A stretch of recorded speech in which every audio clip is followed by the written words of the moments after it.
evening, and thank you for coming out tonight to join our program with the Austin Independent School District and the Austin Council of PTAs. I want to welcome you and thank you for joining us.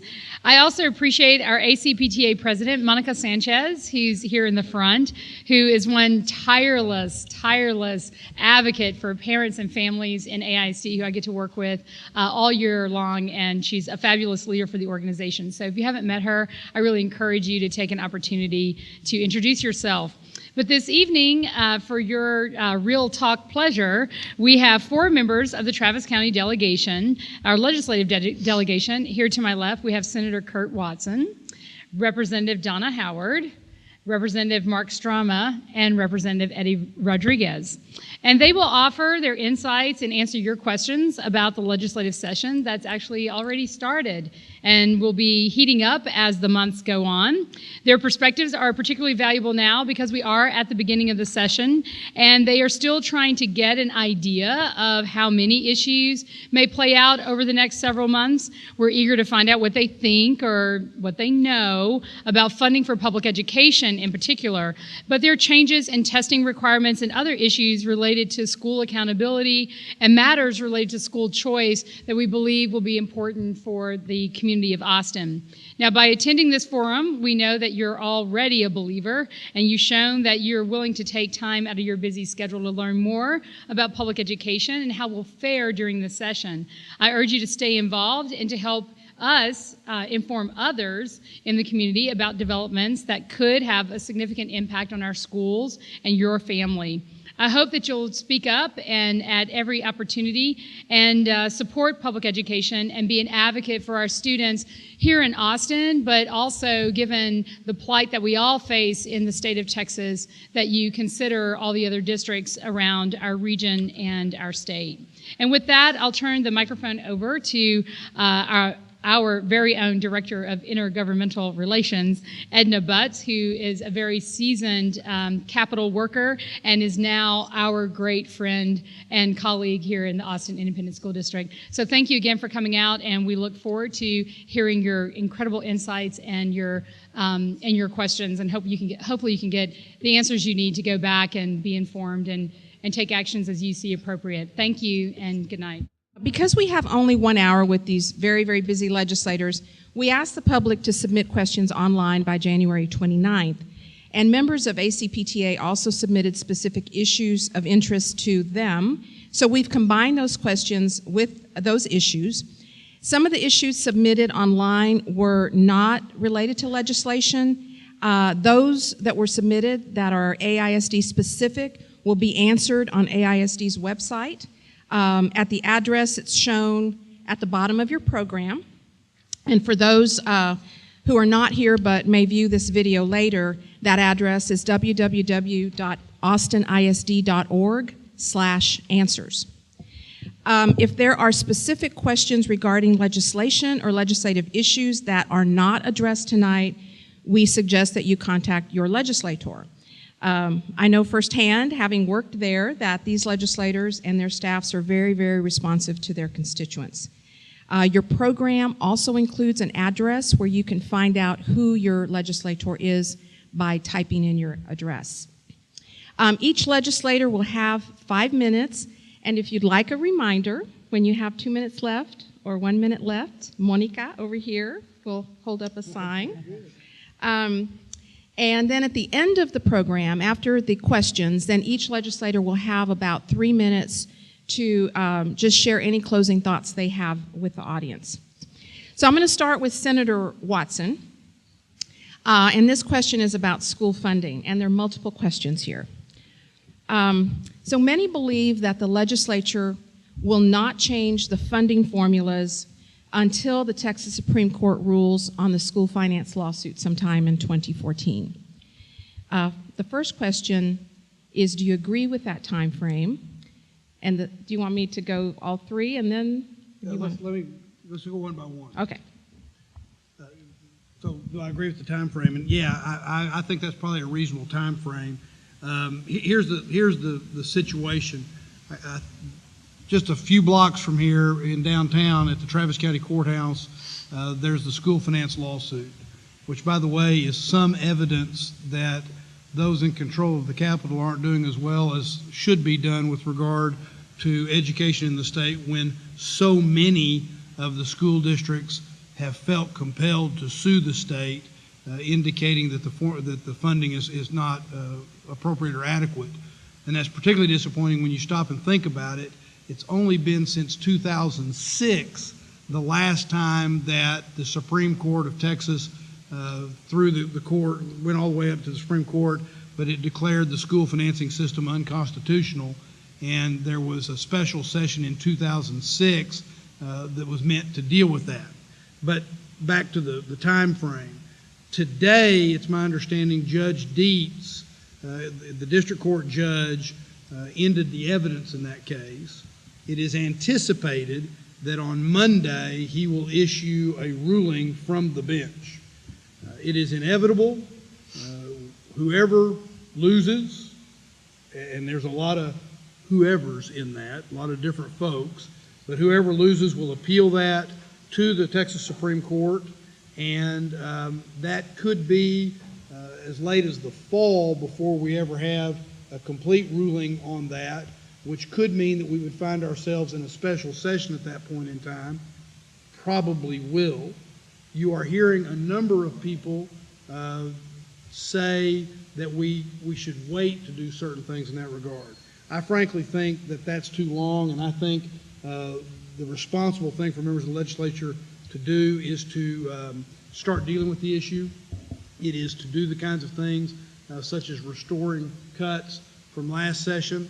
It is to also make sure we do right in terms of enrollment growth, not only for the future, but for the past. But I think from a time frame standpoint, it might be as late as toward the fall of this year that we would actually be involved in that.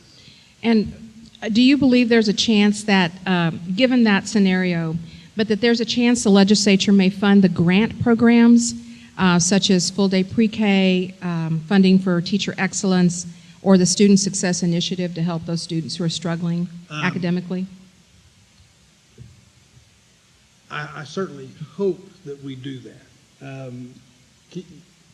I certainly hope.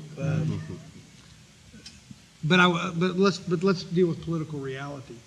The political reality is that we have people talking about continued cutting. We have people talking about giving. They use we heard the governor just the other day in the state speech talk about having more money. I can't remember his exact phrase, but it was more money than we need, and sending money back. We have people talk about a surplus when, frankly, we don't have a surplus of money. It is instead what is the truth is that is part of the honesty deficit, I think, that we have. We're in a situation where the political reality is there are still people doing a lot of talking in that regard. I would hope that we would use money to restore and deal with those kinds of grants. They make a difference in kids' lives. We know they make a difference in kids' lives, but I'm not optimistic that that's where we're going to end up. And with regard to, speaking of pre-K and investing in our kids when they're young, what are some ways to support the argument that public education is an investment in our future along the lines of water and transportation infrastructure? Well, you're hearing, the way I talk about it, of course, is the need for economic infrastructure in this state. The economy does pretty well, certainly by comparison to other states, but one of the things we need to do is we need to be making sure that we're investing in economic infrastructure. Many people get water, they get roads, they understand that as infrastructure, but part of our economic infrastructure is education. And I think that some have gotten the message after the last session. Keep in mind, last session of the legislature, not only were there cuts, but it was the first time in the known history of the state of Texas that we failed to fund enrollment growth in our public education system. The base budget that got laid out the other day in the Senate funds enrollment growth in the future, but it doesn't replace the failure to fund enrollment growth in the last session. So it starts trying to create a new normal. I think some people, because of the results of the last session, are starting to figure out that you can't have good economic infrastructure if programs that kids count on get cut, if salaries shrink, including the salaries of teachers, so that you have problems being able to attract and retain the kinds of teachers we want.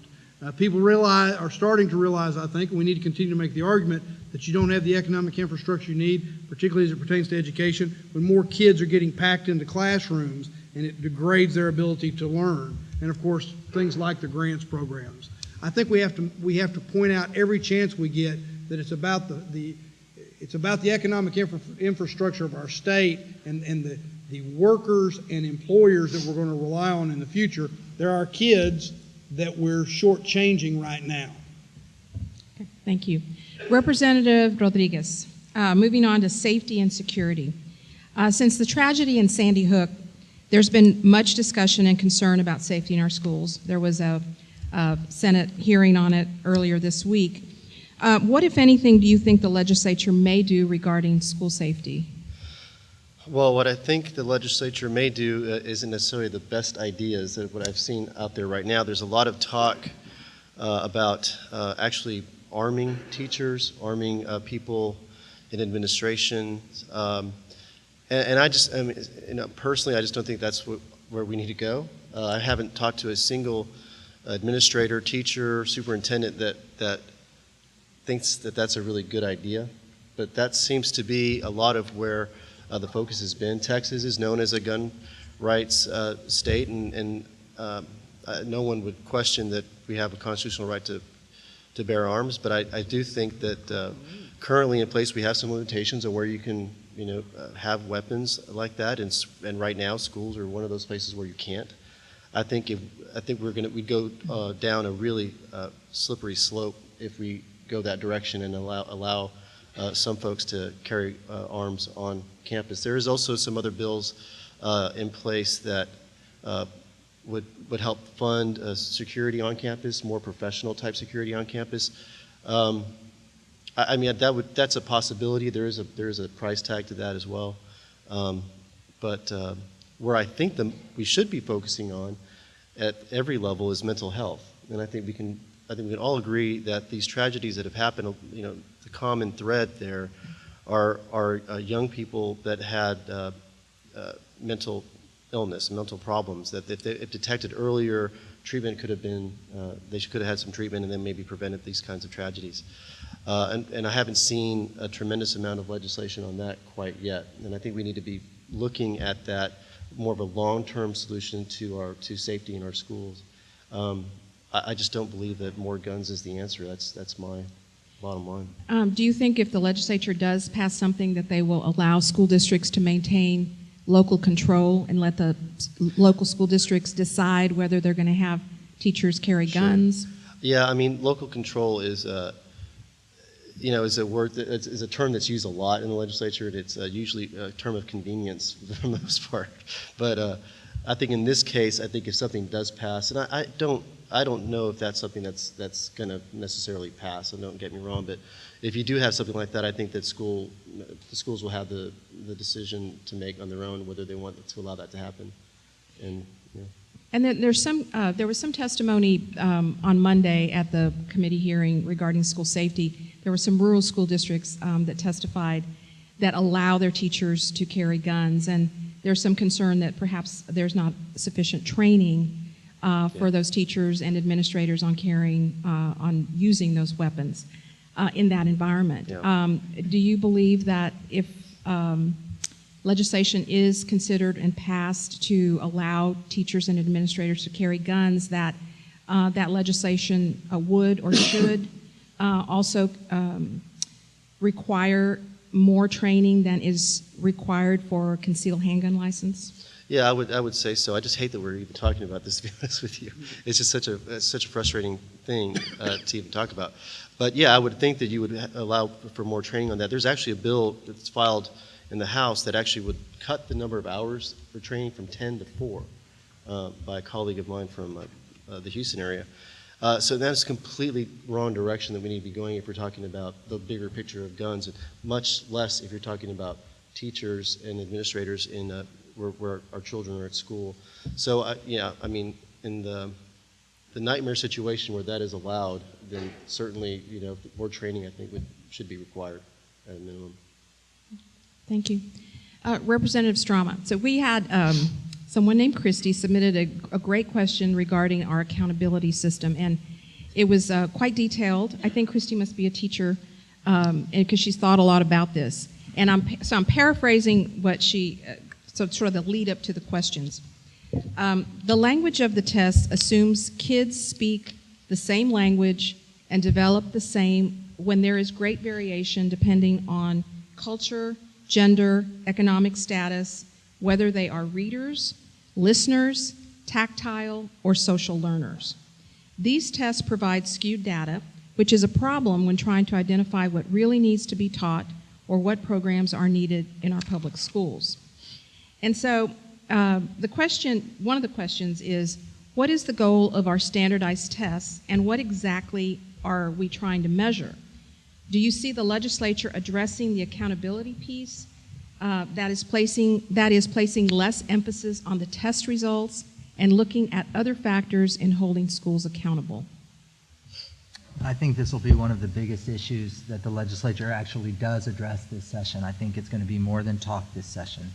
I don't know whether the legislature will be successful in solving the problem, because I think I don't think that people in the legislature or the people I talk to in education, the parents and the stakeholders in the system have arrived at a common definition of the problem.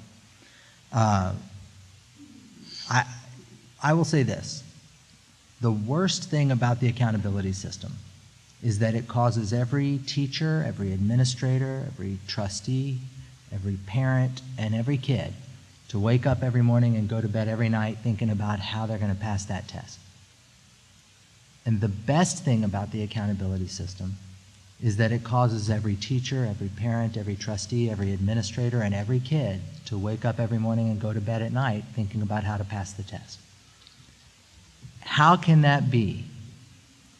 It is because if we don't have some objective measurement in a system that has 5 million kids, 650,000 employees, over 1,000 school districts on 10,000 campuses, if we don't have some objective way of measuring how they're doing, what you get are unidentified pockets of failure, and kids slip through the cracks. That's why Ted Kennedy was a co-author of No Child Left Behind. But when he did that, he assumed that we weren't just going to set a standard and measure every kid in an objective way and measure every school to determine whether we get there. He assumed that we were actually going to invest in helping kids reach those standards. What if we had meant it as a country when we passed No Child Left Behind in 2001?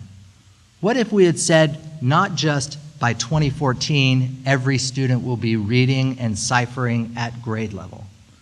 What if we hadn't just said that's the goal, but also, and we're going to do everything it takes to reach the goal? If we had done that, we would have universal pre-K, and it wouldn't just start at 4 years old. We would start intervening to rectify the inequities of the world into which some children are born from the day they are born. And we would have year-round school for kids eligible for free and reduced lunch, because summer vacation is when they move backwards while their more affluent peers move forward. And we would have incredible professional development and teacher induction programs for teachers, and they would have all of the support they need. They would have the prep time they need. They would have the curriculum and materials they need to succeed. And we would have extraordinary interventions for the kids who are struggling. We would give them the best interventions that affluent parents purchase for their families, for their children when their children are struggling in school. And we would not let them fail, because that's what we said we were going to do when we passed No Child Left Behind. I have some reservations about the recalibration that we're undergoing around accountability, because it's a retreat from the commitment we made in 2001. And I don't want us to retreat from those kids. That said, I think there's an op-ed, Mary, because I'm sure I'm running out of time, but I wrote an op-ed with some very specific reforms to the testing system. If we're going to have end-of-course exams, they ought to occur at the end of the course. We give them weeks before the end of the school year. We sacrifice instructional time for it. When the test has been administered, we should release the test so that teachers can see what their students missed and target their interventions to help the kid pass the retake, knowing what that kid needs. And so that instruction can improve the next year so that all that teacher's kids can do better on the first take. We should allow retakes on demand so that kids at risk of not graduating can take it and take it and take it until they pass it, especially if we're starting to adapt the interventions to their specific needs, not reteaching them the entire course. We should end the nuclear missile launch security surrounding the testing regime so that while each kid is testing 4 days a year, because there's 35 days worth of testing on the campus, there's 35 days where almost no instruction can occur because no one's allowed to walk in the hallways on a testing day. There are a lot of things we can do to recalibrate the system, maybe the most important of which, and this is going to be the least popular of which, is keep that 15% rule that everybody hates so much, but get rid of all the tests that are required to graduate. Give back the other 85% of the discretion about whether a student advances or not to the teachers in the classroom and the principals on the campus. Keep the 15% so the state can measure how the kids are doing, how the campuses are doing, how the districts are doing. Give back the other 85% so we don't have this system we have now where 101,000 ninth graders last year are on a path to drop out because they didn't pass enough of their EOCs. It's a complicated answer. It's a complicated problem. It is going to require a very sophisticated approach by the legislature to calibrate this, balance these interests correctly, and I hope we can do it.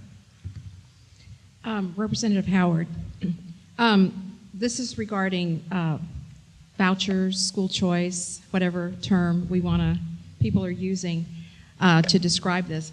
How can those folks in the audience be effective advocates to keep public dollars in public schools? And what are the arguments being made in support of vouchers or taxpayer savings grants or whatever they will be called? Well, since you asked what parents can do, and since these were being passed out as I walked in, this is one option, but certainly the rally that's coming up on February 23rd, we've had rallies at the Capitol before, we've had parents and taxpayers and concerned citizens come to the Capitol and tell us what they think about this. Even when there's been, y'all can say whether you agree with this or not, but even when there's been critical mass there, it hasn't seemed to move the legislature as a whole in a lot of ways. But at the same time, when you're not there, that's also recognized. And people say, well, they didn't show up. They didn't tell us that they didn't want this or that they wanted this, whatever. So absolutely, you need to let your legislator know. You need to join this group or some other group that advocates for public education in a more critical mass form. Those are important things to do. That being said, with vouchers, I think that the evidence over the years has been that that's not been a popular option. The vast majority of students in our state are in public schools. This is an option that has been suggested over the years, typically with the promise that it would offer choice to children who are trapped in so-called failing schools. And I mean, certainly that, how can you argue with that? You don't want any child to be trapped. A lot of this is the semantics of how we talk about it, but rather than addressing the actual issue of challenges that might exist in some public schools, the option that's proposed with vouchers is to just take the student out of the school and give them some money to go attend a private school. Well, there's clearly some issues with that. One of which is that you're taking dollars out of a public school system that is already challenged as if that's going to correct the situation, maybe for that one student, but what about the other 90 students that are left behind?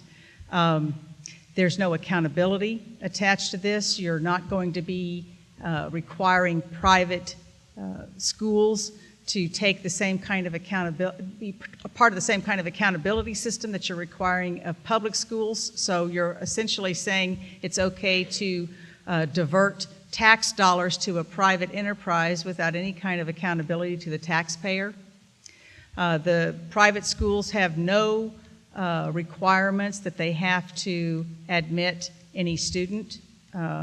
So certainly you could be a person that decided you wanted to avail yourself of this so-called opportunity, but that doesn't mean there's no guarantee that you would be given admittance to these private schools. People who are already choosing private schools and using whatever their resources might be, in some of the proposals would actually be able to subsidize what they're already paying for private education. Those that are supposedly the targets, the low-income student who doesn't have the options, is given the same amount that a person who already has options is using, and this would just be subsidizing theirs, whereas those of low income might not have that opportunity. I mean, there's just one issue after another with this. But the real bottom line is that it's not addressing the problem. It's not addressing whatever the situation is that is the factors that are creating a learning environment that's not working for these students. And, you know, quite frankly, having been on a school board, having had my own kids in schools, having been involved with public education for a while, we ask the public schools to do just about everything. You know, they've got a captive audience. The kids are here, sometimes the parents are here. So that's where we need something done, well, let's do it at the school. We have asked the schools to do so much that they are trying to incorporate so many things beyond their primary purpose of educating our students. And in Austin ISD, we have 60% plus free and reduced lunch students. We have a school finance system that sends, I don't know what the exact number is now, 50 cents on the dollar. If we tax you, goes back to the state, even though we need the funds here in our community. The challenges are great. And rather than dealing with those challenges, we come up with what I consider a cockamamie scheme to take some of those really needed resources, divert them to some little thing over here that's not really even addressing the issue. It just makes no sense. And on top of the fact that we've cut our funding to public education, and then we're going to take more away to try to address something that we really haven't even clearly defined, in my opinion. So I don't think there's a lot of traction, quite frankly, at the legislature, because you have a lot of people who their communities will not be helped by this. It's not Republican and Democrat. It's rural, urban. It's where you happen to be living in this state. There's all kinds of people that have come into the legislature who want limited government, but they want accountability of tax dollars. They're not supportive of this. So you have all kinds of, coalitions that are forming that maybe be strange bedfellows politically. I just don't think there's a lot of traction for it. I think it's going to be a lot of noise. It may be used as leverage for some things, but there's not success there. I don't think people are going to buy it. I don't think it's going to sell.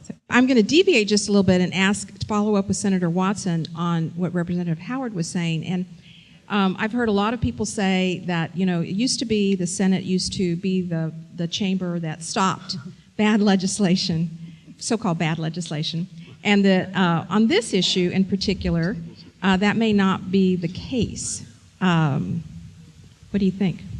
Well, I think the impetus, the push, the drive for, as Representative Howard points out, vouchers or whatever you call it, and I'll talk about that in a second, is coming predominantly from the Senate. as a result of the Lieutenant Governor appointing the chair of the Senate Education Committee, appointing Senator Dan Patrick. And Senator Patrick has for some time now indicated that he wants to pass vouchers. He has argued that is what his base wants, and therefore he's going to try to put that through. I agree, by the way, with what Representative Howard is saying about certainly about the problems with the vouchers, but also I think some of the political reality that she's pointing out. What Senator Patrick has done is he's figured out that the word voucher creates some problem for him, and so he is now denying that it is a voucher bill. And the funding mechanism, tradition, and this is really at 30,000 feet, so I'm really generalizing, but I'll do that. Typically vouchers, the concept is that the money goes into the general revenue, and a student or parent is given a voucher that can then be taken to a private school, and they can attend a private school. But the money first goes in general revenue.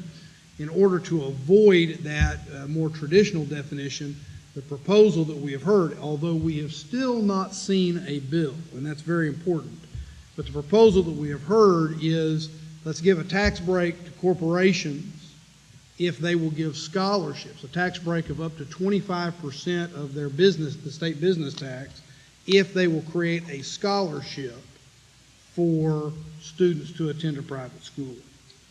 Now, whether that's a voucher, here's what I'll say about that. It looked like a duck. It walked like a duck. I'm going to vote on it like it's a duck and vote against that. But here's the other thing about it. What it does is it creates a real interesting additional problem. Not only are you given, you have two problems I'd mention. One is, as Donna has pointed out, you have some issues about where kids can go. At least what I've been told, and what I've understood this bill to do is the scholarships that they could give won't necessarily go in places where you might have a failing school. They can give a scholarship to a variety of different places, or they can give it to like a not-for-profit, and the not-for-profit then can create the scholarships. So it might not even go in the places where the so-called help or choice is really needed. And the other thing I'd say about it is the margins tax has never brought in the money we were promised it would, and here you have a situation where we're going to give corporations a tax break to do that. That's continued degradation of the school finance system as far as I'm concerned. I just want to quickly extend on that. One, by pointing out Senator Watson has elevated the issue of transparency in government budgeting to a priority, even for the people who aren't generally his followers. And that's true.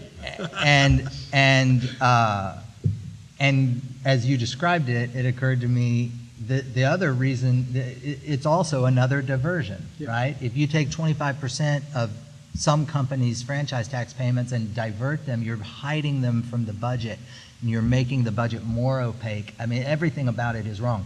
But one of the first questions you asked Senator Watson was how people should talk about the need for funding. And one thing I think the voucher discussion introduces, I have tested this message with a lot of folks who don't want to fund public education, and it sometimes advances the discussion a little bit. If you look at those who want to privatize public education, believe that free markets demonstrate the path to wisdom. And there happens to be a free market and a private marketplace in education. I know because, we don't get paid to be in the legislature, and my wife and I operate a private tutoring company. And in the private education business, there is a really direct correlation between spending and outcomes. If you look at private schools, the best private schools in Austin cost about twice the average daily attendance money that we give public schools.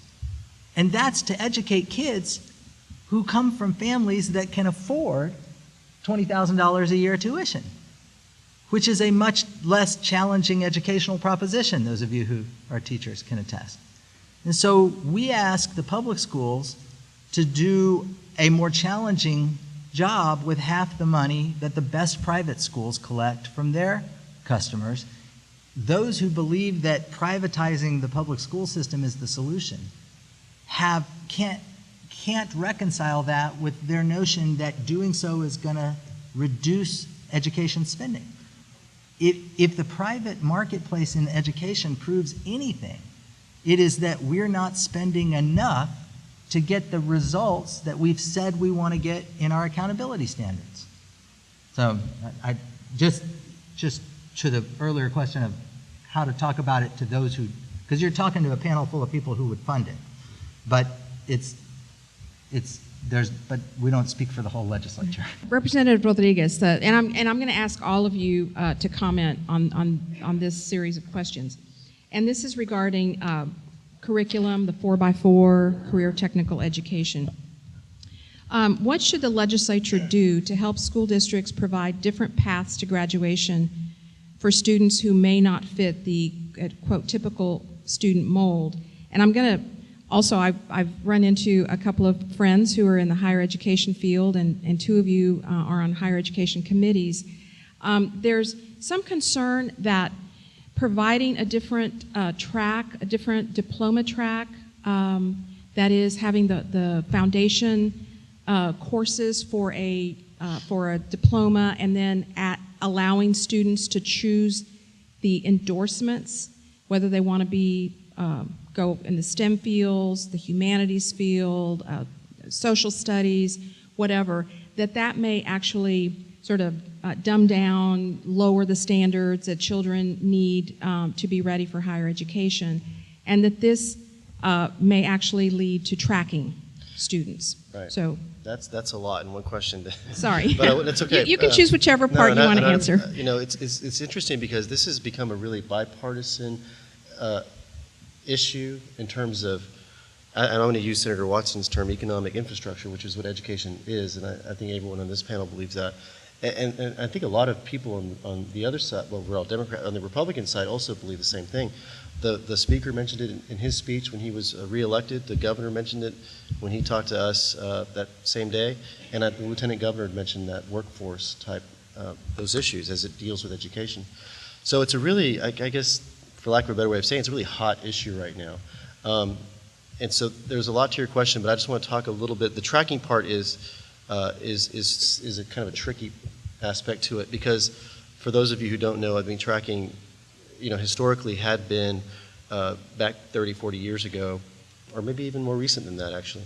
But a lot of times, as you had vocational type classes, if you were a minority student, lots of times in some parts of the state, you were tracked into that instead of being ready to go to college. The expectation wasn't that minority kids were going to go to college. The expectation was that they were not, and so that's a kind of a sad part of our history. But it's there and it's true and it's real. So we have to be careful about that. I think looking at the economic infrastructure, as the senator said, really the common theme I think that I'm finding as I talk to the speaker and Republicans and Democrats is the notion that when you graduate from high school that you have that diploma can help you get work afterwards, because it's acknowledging in a way that not every student is going to go to college, and to some degree that not every student desires to go to college. But what we should do as legislators is try to maximize economic opportunity as much as possible for the next generations as they go up. So that's the dual path has been that common theme. How do we do this so that it's done in a way that isn't tracking, which is a big part of it? And I can speak to some degree as Vice Chair of the Mexican American Legislative Caucus. That's something that we are looking at very, very closely, and I know the Black Caucus is doing the same thing in the House. So how do we do that? We're voting tracking, but we're also having kids graduate high school ready to do with some skill, and so that's the tricky part. I know that one of the issues that I'm working on, and it's common, it's a bill that I'm having drafted now, and it's a common theme in a lot of the other bills, is that you graduate if you choose that path where you're gonna go kind of a career type path, I suppose. you graduate with a certificate in hand, something that's equivalent to something from a community college or a technical school. So there's some kind of college component to it. So you graduate with a diploma and that. And that diploma that you have is still, you're still going to be college ready. I mean, that's the ideal. But if you choose not to go to college, you have this other path. And you have this certificate that may help you get work down the line immediately after high school, or with an additional, if you want to be an electrician, you're a journeyman electrician for a while, work under somebody, then you can become an electrician. That's kind of, so the idea that I have has a lot of direct community college and vocational colleges and schools directly involved in our public education system to help with those kind of tracks. I mean, those not tracks, those kind of areas where they want to go to. There are some issues there that I've been working with the new chairman of public education on as far as the curriculum goes. How do we decide, if I get a certificate that's going to help me be an electrician, for example, does that count towards certain sciences? Is there math involved there? And those kind of things. And those are the curriculum side of it's could be a little bit challenging on that, but there's a lot of, something is going to happen on that issue this session. I think Dan Patrick filed a bill, I think, or at least announced a bill. Is that true? Yeah, Today Center. Diane, too. And Dan as well. And I know that the chairman of public ed in the House is going to be filing something next week, middle of next week. So they're going to look a little bit similar. Okay. Last thing, and I'll talk about the bill that I'm working on, is that certificate ideally would also work. So if I want to go to college in a year or so after high school, that some of those credits, just like if I were to go to ACC, it used to be, it's been so long since I've been in college, but it used to be that you go to ACC, take a couple classes, and it transfers to UT, and I got credit for that. I'd like to see a way that some of the classes that you take through a community college that are going to help you get that certificate when you graduate high school, that can also transfer, so when they want to go, if they want to go to a four-year institution, that they can do that as well. Okay, great. Representative Howard. Thank you. Yeah, I was just going to say that I think it's a real challenge for legislators to have some responsibility, as we assume we do, for accountability to the taxpayers for educational delivery system throughout the state. And we all know that one size does not fit all. So how do we do this in a way that's meaningful, that does not overly prescribe how things are done, that has that recognition of accountability, but also, the four of us up here have our ideas and we have certain experiences, but we have legislators telling the schools what to do. I'm not sure that's the right way to do this thing. And I don't think that it's because we don't have ideas and we shouldn't be talking about them, but at the same time, we need to hear more from what those that are experts in the field are talking about. We need to hear more from parents and students about what works for them. We've heard a lot, and Eddie was just talking about it, the lack of connection sometimes between workforce needs and what we're doing in the public education and higher education system, and the vertical alignment, and we've created all kinds of things over the years. It doesn't necessarily mean that just because we've created them that they're serving an appropriate function. And I still have concerns about us getting so overly involved in it. But that being said, I'll just tell you from my own personal experience as a graduate of Reagan High School here in Austin, that way back in the olden days when I went to school, I actually did a vocational office education program and went to school part-time in the last part of my schooling and left to go work. I also took advanced placement courses at the same time. And when I graduated from Reagan High School and went to the University of Texas, I was able to place out of courses which saved me money. And also I was able to work in jobs that I was able to get because of the vocational education that I had had in high school. That's just one person's experience. But the fact is that we need to create options and opportunities for students so that when they leave, whatever the choices are they make, that they have tools to either continue a school, get a job, whatever they choose to do, but they can build upon it. I think the problem with tracking that we've run into is when we don't give students options. You know, it's a dead-end kind of situation. They need to be able to make choices. And, people work multiple jobs nowadays. You don't work in the same job for 30 years anymore.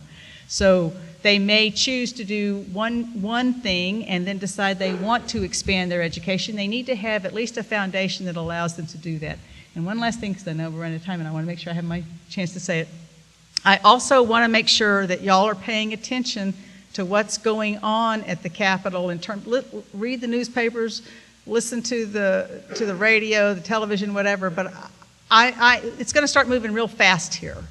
And just today there was an interview with the Senate Finance Chair and the House Appropriations Chair, and they're working very hard to figure out what to do here, but they are both talking about not restoring the funds to public education. I think you need to know what's going on and you need to plug in if you think that's important. I think that's important. I can't believe we're not talking about restoring the funds. In 2006, when we did this property tax swap, and property taxes were reduced from $1.50 to $1.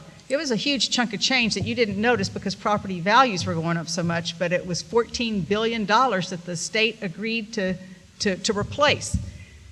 The school boards, the superintendents gave up their authority to tax to $1.50 because the legislature promised them that we would replace those funds, and then this last time we didn't, even though we ended up having the money. But here we are now with a surplus, and one of the reasons we have a surplus is because we didn't pay for what we were supposed to pay for 2 years ago. That money should be restored before we move on to anything else. We should pay our IOUs, which we have, like Medicaid. We should restore the funding to public education, and then we can talk about where we need to go from here. But I really want you guys to know what's going on and to make your voices heard. So many people over at the legislature don't think you care about this. They need to know, if you do, that you do think it's important, because what they said today, these two leaders said today is, we haven't seen any problem back home. The schools have done just fine. And so that's what they said. So now we're down to our sort of our last Sorry. 3 minutes. No, That was my last. That was your okay. Yeah, they can have it. So just some parting thoughts, general thoughts, Senator Watson. I'll be very quickly. Look, there's too little talk at the Capitol about the kids themselves. Too little talk about the kids. And, when we talk about curriculum and letting, the bottom line to it is we ought to be focused on creating the opportunity for these children to be able to find happiness as adults. And that includes making sure that they're going to be able to, it's going to lead them to a job. And so I want to comment just a little bit on that question from a higher ed perspective. It's very important that we put them in a situation where they can find jobs. Not all jobs are going to not all people are going to want to get a 4-year degree. Not all jobs are going to require a 4-year degree. Just as one example, one I've been doing quite a bit of talking about over the last 16 months, the medical school and affiliated activity related to the medical school. The studies we had showed that from an economic development standpoint, it would create 15,000 permanent jobs, and that's kind of the minimum. The underlying study that was done is that over 60% of those jobs will not require a 4-year degree. We announced that at Eastview campus of ACC in the surgical tech suite, where people can be taught how to be surgical technicians, x-ray technicians, good quality jobs that if you create the programs that allow kids to seek those opportunities, it creates an opportunity for happiness, and it also creates the opportunity that Representative Howard talked about of being able to use jobs that ultimately, if you wanted to do something else, you would have the basis to do that. So we need to focus on the final thing I'll say is what Donna just said in her plea to be involved is very important. When our foremost thought should be talk of the kids, that ought to lead us to a talk about resolving the continued degradation of the public school system from a finance standpoint. You've heard us talk about the failure of the margins tax. You've heard us talk about the cuts last session, and the failure to fund enrollment growth, and now a budget where they're talking about not restoring cuts and not going back and funding enrollment growth that we didn't do. Now we're talking about vouchers and the role that would play. Your involvement is very important. You're here because you care. Please do pay attention to that. Find out when hearings are going on in the Education Committee that might be of interest to you. Come down, drop a card, let people know your point of view. You've got 4 people up here that care deeply about it. We hear you, but others also need to hear you. So thank you all very much for being here tonight and having us. Representative Strama? A couple of months ago, I got a press release from the Texas Education Agency announcing that in the 4th grade science NAEP, the National Assessment of Education Progress, what we use to compare states to each other, Hispanic students in Texas scored 4th highest in the country among all Hispanic students. African American students in Texas scored 6th highest in the country, and Anglo students scored 8th highest in the country.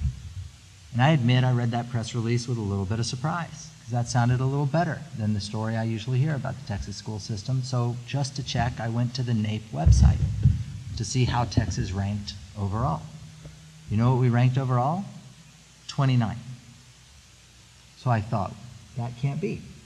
How could the 3 largest subgroups that comprise over 95% of our student population all be in the top 10, but still be 29th when you aggregate them? And don't tell me it's because the Asian students dragged them down. It wasn't that. So I sent out an email to 20 people I really respect on education policy, and one of them knew the answer. It was Uri Treisman from the Dana Center, who's a professional statistician. He said, "Oh, Mark, everyone knows this." I said, "Uri, if everyone knew it, the other 19 experts would have told me the answer," and they didn't know it either. But it's called Simpson's paradox in statistics, and here's how it works. Nationally and in Texas, African American and Hispanic students significantly underperform Anglo students on those tests. It's a disturbing but persistent reality. In Texas, we have a lot larger percentage of our total students that are African American and Hispanic. So when we aggregate the scores, African American and Hispanic students comprise a much larger percentage of the whole, dragging the overall collective average down, making us 29th in the aggregate. But on a subgroup basis, compared only to other racial peers, they're in the top 10. What does that mean about, what does that tell us about the school system? Well, it depends on what question you're trying to answer. If you want to know how well our schools are doing compared to other states at moving kids relative to where they started toward where they need to be, our school system is actually doing well. It's doing it with less money than most of the other states that we're compared to. It means our schools are giving it all they've got, our teachers and our kids. But if the question is, are we preparing a workforce competent to the demands of a 21st century economy? Are we preparing a citizenry competent to the complexity of a 21st century democracy? By that standard, without apology for race, without accommodation for race, we're 29. And at the end of the day, the future prosperity of this state, the future vitality of this democracy, it doesn't matter whether they're black or brown or white. It matters what they know and how prepared they are for the future. And by that standard, we are not making the investment in their future that we need to be making. There's just no other way around it. Now, last thing. The state of Texas student population in the last decade grew 19%, fastest rate of growth of any state in the country. The Central Texas region grew 38%, twice the rate of the fastest rate of growth in the country. The socioeconomically disadvantaged student population in Central Texas grew 68%, And the English language learning population grew 169% in that decade. So if you take that with the context I just gave you about why we're in the top 10 on a disaggregated basis, but 29th when you aggregate, it gives you a roadmap of what our future looks like if we don't figure out how to close the achievement gap and lift everybody up. And that's the challenge, and it is something I go to bed every night and wake up every morning thinking about that problem. I can't say, there's more, I've worked on nothing more than this in the last 4 years in the legislature, and there's still much more I don't know than that I do know about what to do about it. And I hope we can advance the ball this session. The moment is ripe. There is enough frustration in the public and on the part of the legislature to do something, but I haven't yet heard what a solution I think is going to solve it. I hope we will find it. Thank you guys for having us. Thank you. Representative Rodriguez, last but not least. Very briefly, well, I mean, I think Mark, he hit it at the end of what he was saying is exactly where I was going to go. Over 60% of the population, well over 60% of the population growth in Texas was minority, predominantly Latino growth.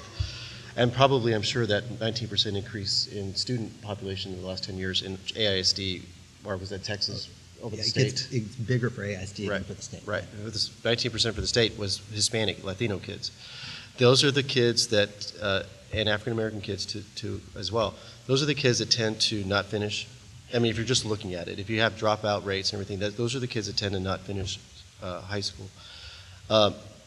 And so it doesn't look, as what Mark was saying, if you look into the future of the state of Texas and if we look to our economic infrastructure, that doesn't look too good, right?